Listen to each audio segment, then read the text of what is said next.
Dubai की जो property है या जो दुबई का लैंडस्केप है, इसमें डाइवर्सिफिकेशन बहुत ज़्यादा है। एक एरिया में जाते हो तो प्राइसेस आर कम्प्लीटली डिफरेंट, दूसरे एरिया में जाते हो तो प्राइसेस आर कम्प्लीटली डिफरेंट। आप थोड़ा सा मुझे बताएंगे कि दुबई में हम मेनली 4 रीजन में इसको डिवाइड करते हैं कि एक आपका बीच वाली साइड शुरू होती है जुमेरा वाली, फिर देन शेख जायद रोड आ जाता है, शेख मोहम्मद बिन जायद आ जाता है, and then we go to the other side. जी ये ऐसे ही है या आपके नज़दीक कुछ इसका डिवीजन थोड़ा डिफरेंट है? नहीं, जैसे आपने बताया which is actual facts, Dubai जहाँ तक मेरा अंडरस्टैंडिंग है और जो मैंने देखा है आज तक, दुबई 4 फेज़ में बिल्ड हुआ है। जैसे आपने बताया, पहले हमारा जुमेरा का स्ट्रिप आया जो बीच के पास है, फिर बाद में हमारा शेख जायद रोड आ गया, तो वो फेज़ 1 था। उसके पहले Sheikh Zayed road and this side towards Al Khail हो गया हमारा फेज़ 2। अलखेल से लेके D54 तक हो गया हमारा फेज़ 3, एंड देन 611 आता है हमारा phase 4। The reason why I am saying phase 1, phase 2, phase 3, phase 4 is because जब दुबई बिल्ड भी हो रहा था ना, तो पहले पूरा अटेंशन शेख जायद रोड के ऊपर था। डाउनटाउन बिजनेस पे आ गया डाउनटाउन बिजनेस पे आ गया, फिर बर्शा हाइट्स आ गया जो बैक इन द डे टीकॉम का नाम था उसका। बिल्कुल।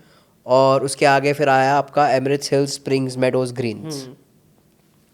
वो हमारा फेज़ 1 का स्ट्रेच ख़त्म हो गया। ऑफ कोर्स उस तरफ हमारा था पाम जुमेरा, सिर्फ वही एक आइलैंड था एक टाइम पे, और उसके बाद में आया पर्ल जुमेरा, जुमेरा पर्ल, जहाँ पर निकी बीच है आज। फिर बाद में सारे आइलैंड्स आए। सही। तो वो फेज़ 1 हमारा ख़त्म हो गया।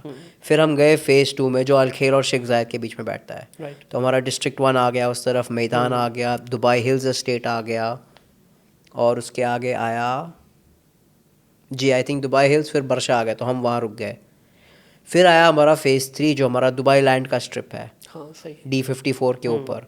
वहाँ पर हमारा रेबन रांच 3 आ गया, डमाक हिल्स आ गया, आगे जाके द विला प्रोजेक्ट आ गया।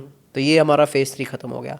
अभी हम फेज़ 4 की तरफ बढ़ रहे हैं। ठीक है, जो साउथ में आगे जाके एयरपोर्ट वाली साइड पे। नहीं, ये पूरा स्ट्रिप हम फेज़ 3 का ही बोलते हैं, जो साउथ भी उसमें आता है। सॉरी, साउथ भी उसी के अंदर आता है, और DIP भी उसी के अंदर आता है। फेज़ 4 हमारा फर्दर डाउन दिस साइड 611 के इस तरफ, जो हम पास करेंगे आपका डबाक आइलैंड्स आ गया, उस तरफ नशामा टाउन स्क्वायर आ गया, चेरी वुड्स आ गया।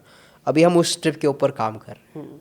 तो this is how even I see Dubai is divided. सही। इस पूरे उसके अंदर एक तो आ गया ये आपका 4 हिस्सों में दुबई आ गया जी। फिर डेवलपर्स का बड़ा गेम है यहाँ पे जी। टियर 1, टियर 2, टियर 3 के डेवलपर्स, इवन टियर 4 के डेवलपर्स हैं। तो प्राइसिंग का जो यहाँ पे स्ट्रक्चर बनता है, बहुत ज़्यादा ऊपर प्राइसेस, बहुत ज़्यादा नीचे जो प्राइसेस होती हैं, इसमें किस तरह मेजर इम्पैक्ट किसका है, डेवलपर का है या ये जो जोन्स का है? फॉर एग्जांपल जोन 1 के अंदर टियर 1 का जो हमारा अमार या नखील आ जाता है या दिमाग आ जाता है, अगर इनकी एक प्रॉपर्टी है, एट द सेम टाइम एक टियर 3 के डेवलपर की वहाँ पे प्रॉपर्टी है, प्राइस में डिफरेंस कितना रहेगा? ऐसी चीज़ पहले कभी होती नहीं है, बिकॉज हर एक बिल्डर का अलग सेगमेंट रहता है क्लाइंटल का। ठीक है। सही है। इमार का buyer and let's say another tier 3 developer का buyer are totally different dynamics. ठीक है। आप कभी नहीं देखोगे कि एक टियर 3 डेवलपर टियर 1 डेवलपर के जोन में आएगा। ओके। ठीक है। क्योंकि बहुत कम होता है। At the end of the day tier 3 का बायर कम्प्लीटली अलग है और टियर 1 का बायर कम्प्लीटली अलग है। ठीक है। टियर 1 में कभी स्टूडियोज़ नहीं बनते, टियर 3 में स्टूडियोज़ बनते हैं। टियर 1 में लेट्स से प्रोडक्ट चीपेस्ट आपको मिलेगा 1.6 1.7 मिलियन का, जो आज की तारीख में एमआर बेच रहा है। टियर 3 का बिल्डर कभी भी 1.7 का प्रोडक्ट वो जो लाएगा तो उसका होगा शायद 2 बेडरूम। सही, बिल्कुल ठीक। जहाँ पे वो एमआर 1 बेडरूम बेच रहा है। तो ये चीज़ें बहुत कम होती है। Yes, there are certain areas जहाँ पे कोई XYZ बिल्डर ने आके लैंड पार्सल अच्छे टाइम में ख़रीद लिया टियर 1 या टियर 2 से, और कुछ अपॉर्चुनिटी मिल गई उनको। ज़्यादातर ये सब नहीं होता। ठीक है। अच्छा, डेवलपर के पॉइंट ऑफ व्यू से यहाँ पे क्वेश्चन पूछ लेता हूँ, जिस तरह हम ऑफ कैमरा बात कर रहे थे कि ज़ाहिर है थोड़ा सा बैकग्राउंड हमारा भी है इस चीज़ में। एक डेवलपर यहाँ पे फ्रेशली आना चाहता है, इन्वेस्टर की हम बाद में बात करेंगे, और वो आके यहाँ पे एक बिल्डिंग बनाना चाहता है जी। तो उसके लिए क्या प्रोसीजर होता है? पहले वो किस तरह से लैंड एक्विजिशन किस तरह से होती है, किस डिपार्टमेंट के थ्रू होती है, फिर आगे प्रोसीजर आई हर्ड के लाइक 1-1 साल लग जाता है उसके सिर्फ प्रोजेक्ट के मैप वगैरह अप्रूव होने में। अब यूजुअली कोई भी बिल्डर यहाँ पे आकर पहले तो आई थिंक उनके लिए मोस्ट इंपॉर्टेंट चीज़ रहती है कि लैंड एक्विजिशन। लैंड यहाँ पर कोई भी खरीद सकता है, ठीक है, एज लॉन्ग एज वो जोन में है जहाँ पर उनको फ्री होल्ड लैंड एक्विजिशन का परमिट है। लीज होल्ड भी रहता है, फ्री होल्ड भी रहता है, डिपेंडिंग ऑन द एरिया। उसके बाद में ही has to tie up with a good architect who will do all the paper work and the necessary drawings for them. ठीक है। वो करने के बाद वही आर्किटेक्ट उनको असिस्ट करता है अगर उनका अग्रीमेंट उस बेसिस पे है, to find a good contractor who can then eventually get your drawings approvals and then start building and then eventually start selling the project. और ये कितना टाइम लगता है रफली इसमें? यार डिपेंड करता है कौन सी एरियाज है, कौन से प्रोजेक्ट्स है। आपका एस्क्रो खोलने में थोड़ा बहुत टाइम लग जाता है। Escrow is very very important. आपका आर्किटेक्ट कितना स्ट्रांग है। ठीक है। यहाँ आपको पता है दुनिया भर में वास्ता जैसी चीज़ बहुत चलती है।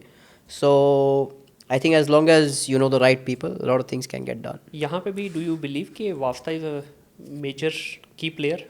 Not a major key player, because the ruler of the city has set up so many guidelines that if you do something properly in the right manner, I think you should be okay and you don't need to use the so-called vasta. ठीक है, मतलब उसके बगैर भी अगर आप चाहें तो वाइट के अंदर रहते हुए भी you don't need to get into grey और ब्लैक। 100%, क्योंकि मैं actually back in the day मैंने 2 कंस्ट्रक्शन प्रोजेक्ट्स में असिस्ट किया था because someone was trusting me enough to tell me to handle it, even though I have zero engineering background right and I don't have any knowledge about construction, पर I think उनका भरोसा था मुझ पर, तो मुझे बोले खाली आप ओवरलुक कर लीजिए, क्योंकि हमें पता है कि कॉन्ट्रैक्टर्स लोग थोड़ा मस्ती करते हैं। We did put up 2 towers, but then and it was quite smooth because आपको जैसे बताया गाइडलाइंस है।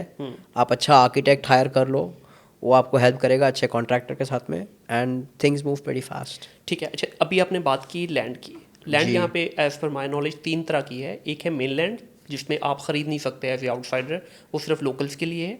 देन लीज होल्ड है और फ्री होल्ड है। जी, GCC hold, leasehold, freehold. इनमें थोड़ा डिफरेंस भी बता दीजिए प्लीज़। जीसीसी होल्ड वो हो गया जो हमारे गल्फ कोऑपरेशन काउंसिल की कंट्रीज है, कुवैत, बहरीन, सऊदी एक्सेट्रा, उनके नेशनल ले सकते हैं, they can buy. So areas like Jumeirah, areas like parts of Sheikh Zayed road, आपका हो गया फिर इवन ओल्ड दुबई सारा जितना भी ओल्ड दुबई, बर दुबई, करामा, दुबई, देरा, अलकूज हो गया एंड सो ऑन, वसल हो गया। अल-कसीस आई बिलीव। जी, अल-कसीस, नादा में कोई प्लॉट्स है which are free hold but not all of them. ठीक है। फिर आपका लीज होल्ड हो गया areas like Dubai Silicon Oasis, I remember from back in the day, because एक बिल्डिंग हम लोग जो खड़ी करी थी वो वहीं पर थी। ठीक है। एंड देन फ्री होल्ड में आप देखने जाए तो आपको पूरा Downtown Business Bay, Dubai Hills, Dubai Science Park, JVC हो गया, एमिरेट्स हिल्स, ईमार का ओएसिस जो नया डेवलपमेंट आ रहा है, Tilal Al Ghaf and various area, Marina JBR of course. ठीक है। When you say freehold that means कि वो लाइफ टाइम आप ही की है property, right? When you say a lease hold that means 99 years. जी। What happened after 99 years? I wish I no.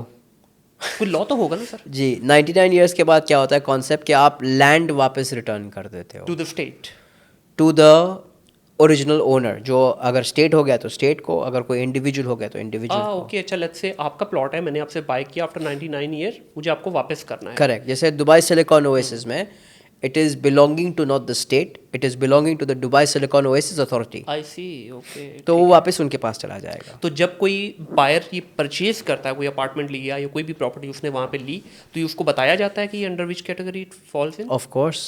ठीक है।